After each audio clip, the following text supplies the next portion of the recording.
Greetings everyone, this is Larry from Rushing Forward Adventures back to you. I got some more work done on the cart I'll show you here in a minute, but wanted to let you know that the fall has officially arrived. The changing of the colors of the tree limbs and leaves has occurred, and here's some of it. I mean, there's still some green.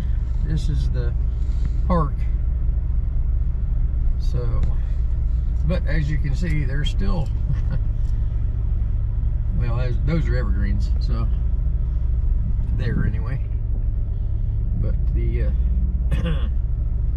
maples, elms, and oaks, the majority of the leaves on them are changed. So at any rate, well, I'll bring you back with more. Thanks for watching.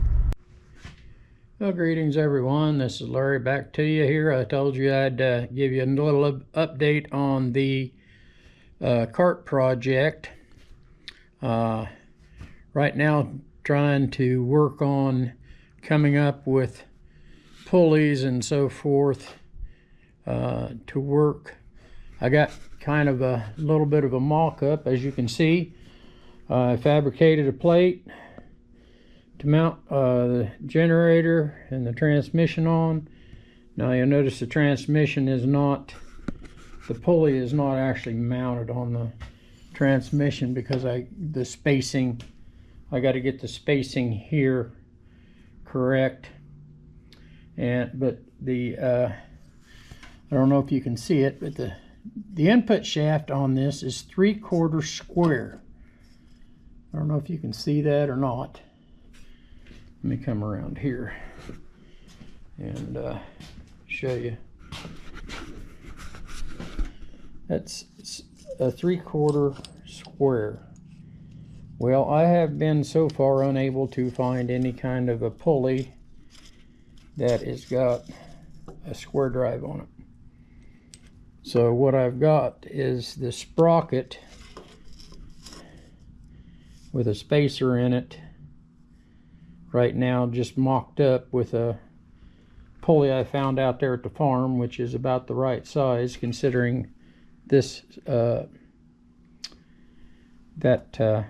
pulley diameter, so that it's a little bit of an underdrive.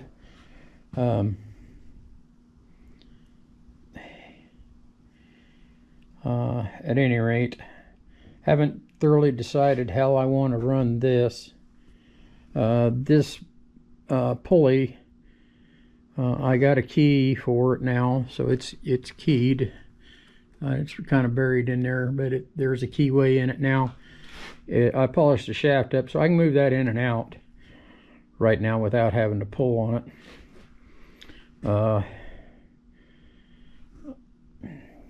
Fabricated a plate for the mounting of the transmission. I'm going to run an idler on the chain to keep tension on it. Schedule 40 chain.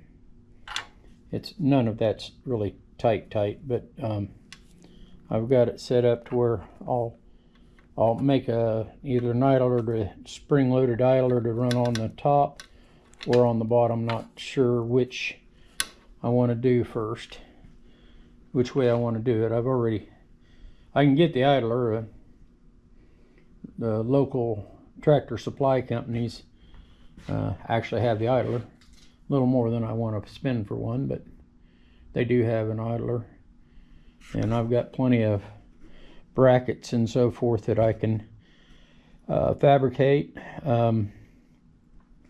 This plate was the plate for the start all, so the bolt holes and so forth were correct for the engine mounting.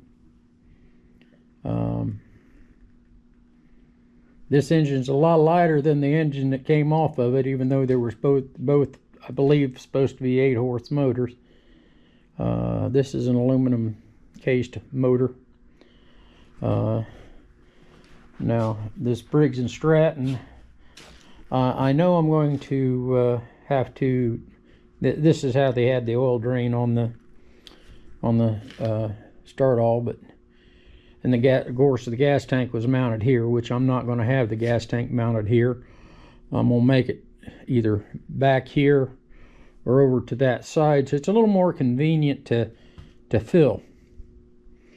As you can see over here, the gas tank's over here, along with some the start all generators. But you'll notice the start all generators have got a lot larger diameter pulley, and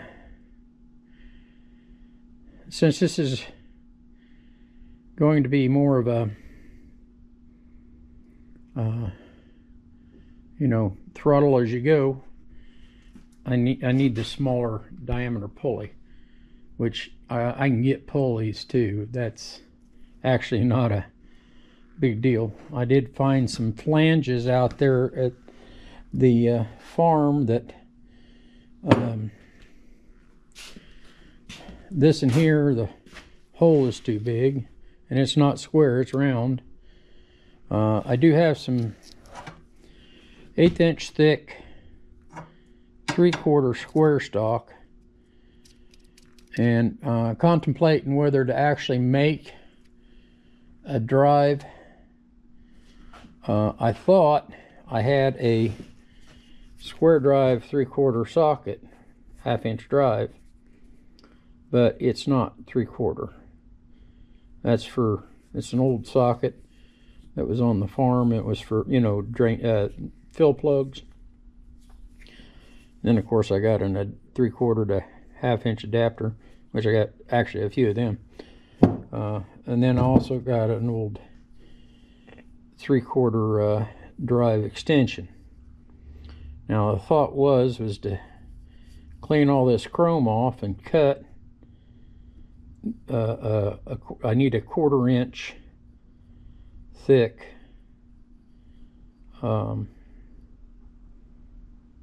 basically end, because this bolts up. So this is a 1/4 inch from here to here, and of course that fits it. And then all I have to do is measure the diameter of this, and then make a insert for the inside of this pulley, so that would fit, which that's where I had this here, which would be great, but I think if I put a 1/4 inch onto that, it's going to stick it out too far. I haven't decided yet what I'm going to do there. I'd like to kind of use that old flange. I'm not sure. I think that was for like a buffing wheel flange for like a bench grinder, but not positively sure. Also found me an old Prairie Farms sign and some Western Auto oil can, which here in the States, Western Auto was a parts store, tire store, hardware store type combination thing that was in business in the early 70s. But as I recall, it was out of business about just before I got my driver's license. But I do remember going into it. It was up there by the Uptown Drugstore and Western Auto, side by side, right back there.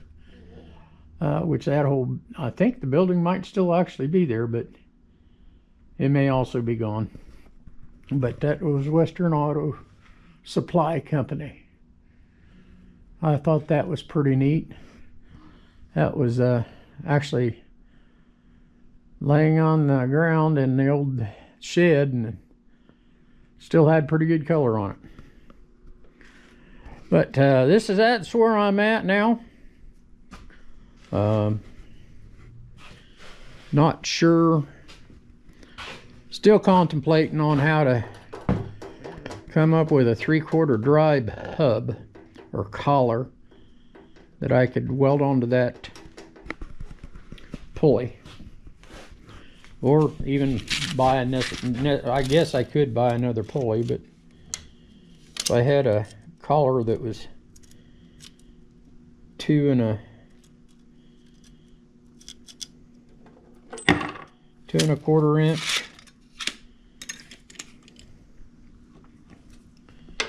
2 1/4 inch by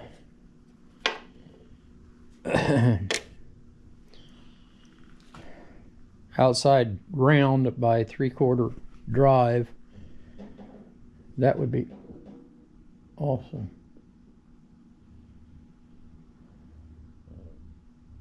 Get the transmission back together and fixed, and one of my subscribers sent a message about making sure the end play on the shaft was good, because I eliminated the gasket that was in there, and it is, well, you can't really probably see it in the video, but there is 5 thousandths worth of end shaft play. And transmissions I worked on in the past, 5 to 10 thousandths is okay. We're going to go with it, and but, well, you can't really see the movement there either, but this shaft is split, but it goes together with there's actually a spacer washer in between this and that shaft. And then these bearings go right into the housings. So and I don't think it's going to expand once it heats up too much more than that. But I don't have an actual spec on that. Still got to come up with some other stuff too, but slowly coming along.